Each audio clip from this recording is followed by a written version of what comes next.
अस्सलाम वालेकुम, मुझे कहते हैं आकाशा यासीन और आप देख रहे हैं विजन पॉइंट। जी बिल्कुल, आज विजन पॉइंट के प्लेटफॉर्म से एक मरतबा फिर हम आपकी खिदमत में हाजिर हैं।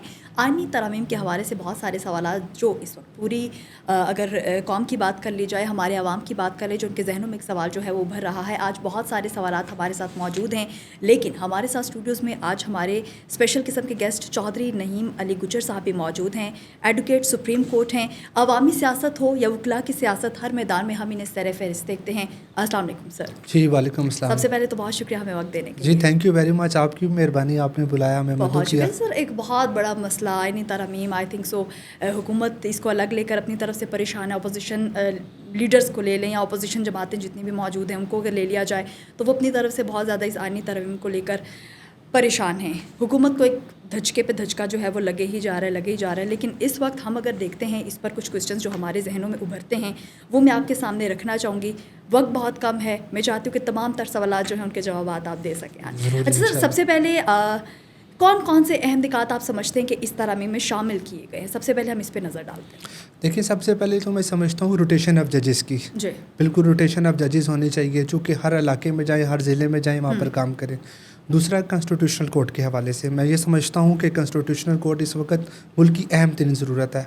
आपका मीडिया ही ये दिखाता है कि जब भी कोई सियासी किस्म के केसेस होते हैं तो सुप्रीम कोर्ट का पूरा दिन और इवन मंथ्स के मंथ्स वहाँ पर उन्हीं केसेस में सर्व हो जाते हैं। कॉन्स्टिट्यूशनल कोर्ट इन्हीं केसेस को, जितने हमारे जो कॉन्स्टिट्यूशनल मामलात हैं उनको टेकअप नहीं कर सकती। पूरी दुनिया के अंदर कॉन्स्टिट्यूशनल कोर्ट्स मौजूद हैं। मैं समझता हूँ कि ये भी एक अच्छा इक़दाम है। इसके अलावा प्रैक्टिस एंड प्रोसीजर बिल के हवाले से जो हुकूमत उसमें अमेंडमेंट्स करने जा रही हैं उसमें से कई ऐसे निकात हैं जो दुरुस्त नहीं हैं। तो चूँकि अब उन तमाम निकात पर अगर मैं डिस्कशन करना शुरू करूँ तो कुछ ऐसे हैं जो सही नहीं हैं, लेकिन बिल्कुल बहुत सारे ऐसे जो बिल्कुल सही हैं। काफ़ी है। मैं समझता हूँ कि 60% जो अमेंडमेंट्स आ रही हैं वो दुरुस्त हैं, 40% अमेंडमेंट दुरुस्त नहीं है। इसमें एक आम आदमी के हवाले से कितनी बात की, क्योंकि आम आदमी की जब बात होती है तो वहाँ पे हुकूमत थोड़ी सी पीछे दिखाई देती है, या हमारी जितनी भी जमातें थोड़ी सी पीछे ही होती हैं।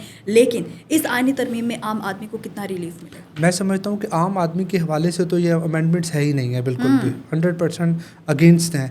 अगेंस्ट इस तरह करूँगा कि आम आदमी के हवाले से तो किसी भी हुकूमत की तवज्जो नहीं रही, वो सिर्फ अपने मफादात को देखा जा रहा है। इस मैं भी समझता हूँ कि इन अमेंडमेंट्स में मौजूदा हुकूमत अपने मफादात को देख रही है कि किस तरीके से अपने अपोजिट पार्टी को अपने इत्तेहाद का निशाना बनाना है, किस तरीके से अपने आप को सिक्योर करना है। देखें, अब आप ने शायद आप ही की मीडिया ने दिखाया था कि एक शख्स जो 15 साल जेल में रहा, 15 साल जेल में रहने के बाद उसका ट्रायल लगा तो वो बंदा फोत हो चुका था। जब उसका केस फिक्स हुआ, कॉल हुआ, तो पता लगा जी ये शख्स तो मर्डर हो चुका है, फोत हो चुका है, सॉरी। तो देखिए, जब इस मुल्क के अंदर जो इंसाफ है, जो इतना आपको लेट मिलेगा और बंदा फोत हो जाए, तो आम का तो इत्मीनान अदालतों से बिल्कुल उठ चुका होगा और उठ चुका है। मैं समझता हूँ, क्योंकि मैं खुद एक सुप्रीम कोर्ट का वकील हूँ। एक आम शख्स के लिए अदालतों से इंसाफ लेना एक बहुत मुश्किल मरहला हो चुका है। देखिए, अभी अदालतों ने एक सिस्टम शुरू किया है, उसको निगोशिएशन सिस्टम जिसे कह लें आप, जिसे पंचायत, हमारी पंचायतों में हुआ करता था, वहाँ बैठकर फैसले क्या करते थे।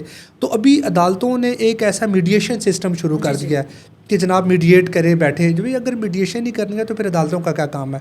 आप लोग क्यों अदालतों के अंदर बैठे हैं? वक्त पे इंसाफ क्यों नहीं मिलता? अभी हम देखते हैं रिसेंटली बुल्डो साहब को भी आके इंसाफ मिला कि जिनको फांसी हुई थी वो गलत हुआ था। जी बिल्कुल ऐसा ही है, मैं उसी केस का जिक्र कर रहा था।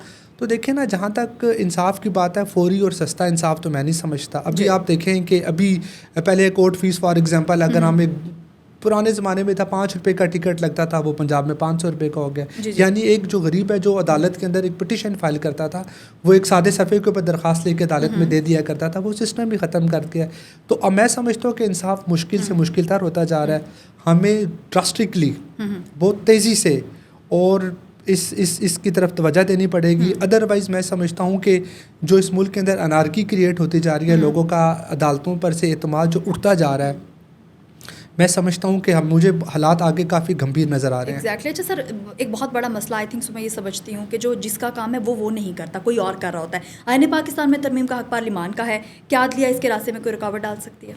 देखें, पार्लियामेंट, नो डाउट पार्लियामेंट ने ही कानून बनाना होता है, और पार्लियामेंट वो कानून बनाती है जो अवाम की मर्ज़ी और मंशा और हालात के मुताबिक हुआ करता है। कोर्ट्स इसमें बिल्कुल इंटरफेयर नहीं करना चाहिए कोर्ट्स को, लेकिन पार्लियामान को भी ये सोचना चाहिए ना कि कोई ऐसा कानून बनाए जो आपके पूरे पाकिस्तानी अवाम के लिए वो काबिल कबूल हो। ऐसा कानून नहीं होना चाहिए। मैं तमाम पॉलिटिकल पार्टीज़ के हवाले से बात कर रहा हूँ। उस पार्लियामान को ऐसा कानून बनाना चाहिए जो उनको ये भी समझना चाहिए कि कल हमने भी अपोजिशन के अंदर जाना है। Exactly. कल हमें भी इस कानून का सामना करना पड़ सकता है। लेकिन बदकिस्मती से हम ये भूल जाते हैं पार्लियामान के जी अभी 2, 4, 5 साल जितना हमने गुजारना है अपने आप को सिक्योर करें, और जो आपकी मुखालिफ जमातें हैं हम उनको किस तरीके से उनको डैगर्स ड्रॉन करें, किस तरीके से अदालतों में उन्हें करें। तो मैं समझता हूँ कि पार्लियामान का राइट है कानून साजी करना, लेकिन कानून साजी बदनीयती पर मबनी नहीं होना चाहिए, वो इन गुड फेथ होनी चाहिए।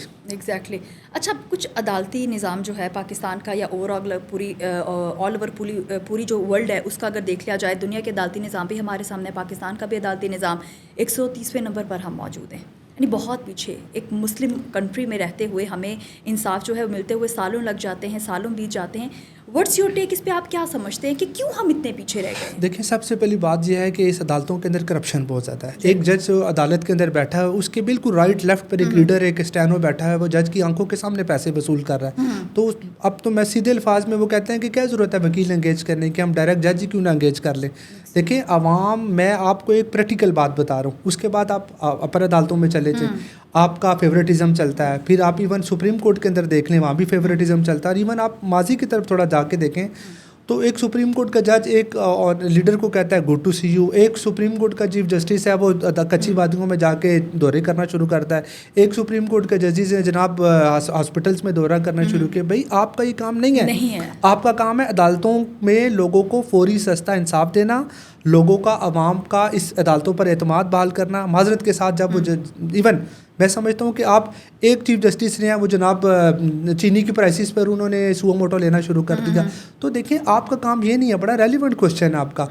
तो लोगों का एतमाद क्यों बहाल होगा अदालतों के ऊपर? देखें जितनी करप्शन अदालतों के अंदर है, मैं समझता हूँ किसी इदारे के अंदर नहीं है। खैर पाकिस्तान के हर इदारे के अंदर करप्शन है, लेकिन अदालती निज़ाम के अंदर आप समझे एक रीडर माफिया, एक अहमद माफिया, इवन जजेस बिकते हैं। मैं आपको लिटरली बता रहा हूँ कि पाकिस्तान के अंदर और डिस्ट्रिक्ट जुडिशरी का तो इतना बुरा हाल है कि मैं बताऊँ कि एक जज ने अपने टाउट रखे। मैं एक ज़िले से जब वो दूसरे ज़िले जाता है अपने टाउट्स वो साथ लेकर जाता है, वो केसेस रेफ़र करता है, वो टाउट्स उन अदालतों के अंदर पेश होते हैं। मैं तो कहता हूँ कि आप मेरे इस इंटरव्यू को बड़ा बुलाएं था और अदालतों में दिखाएं, कि उनको चेहरा दिखाएं, उनको आईना दिखाएं कि कितनी करप्शन अदालतों के अंदर हो रही है। बिल्कुल, जो जिसका काम आई थिंक सो वो करे तो बहुत सारे हालात हमारे बेहतर हो जाएं। और हम देखते हैं हमेशा हमारे सामने हुकूमती केसेस आएंगे, अपोजिशन के केसेस आएंगे, यही केसेस इतने हाईलाइट हो जाते हैं कि और केसेस, यानी कि आम आदमी की तो बात ही कहीं पीछे रह गई। आम आदमी को कोई इंसाफ फराहम नहीं किया जा रहा।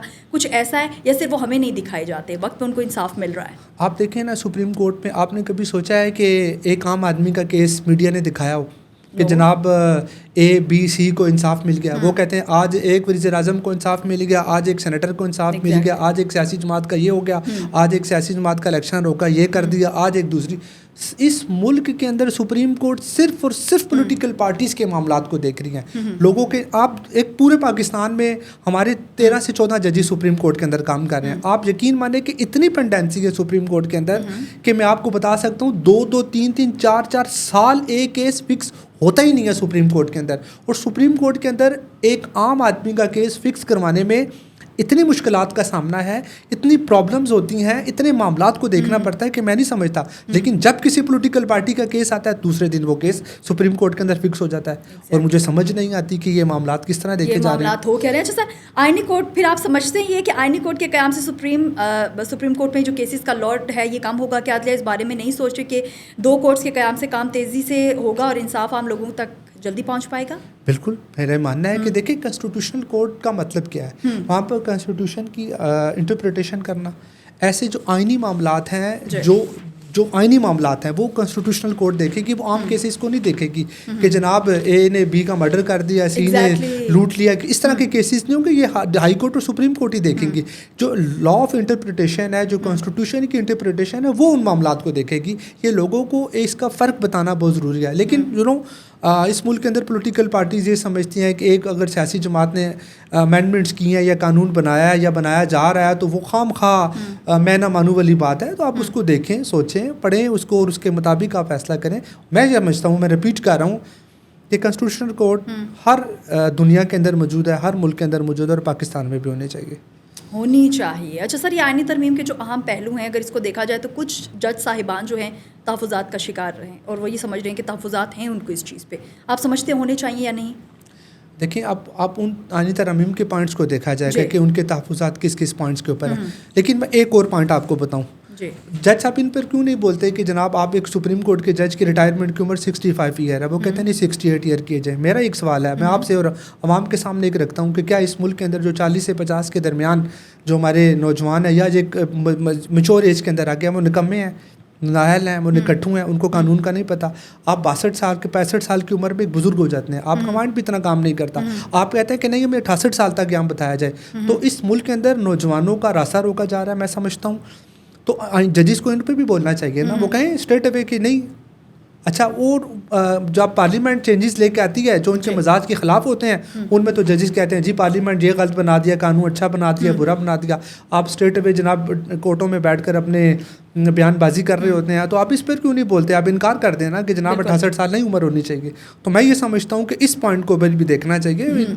एज 65 बिल्कुल ओके है, इससे ऊपर नहीं जाना चाहिए। इससे ऊपर नहीं जाना चाहिए। एक बहुत बड़ा सवाल आपके भी सामने रख दिया है चौधरी नईम अली गुजर साहब ने, मेरे सामने भी रख दिया। बहुत शुक्रिया सर हमें ज्वाइन करने के लिए। इसी के साथ ही आकाश यासीन को दीजिए इजाज़त। खुदा हाफ़िज़।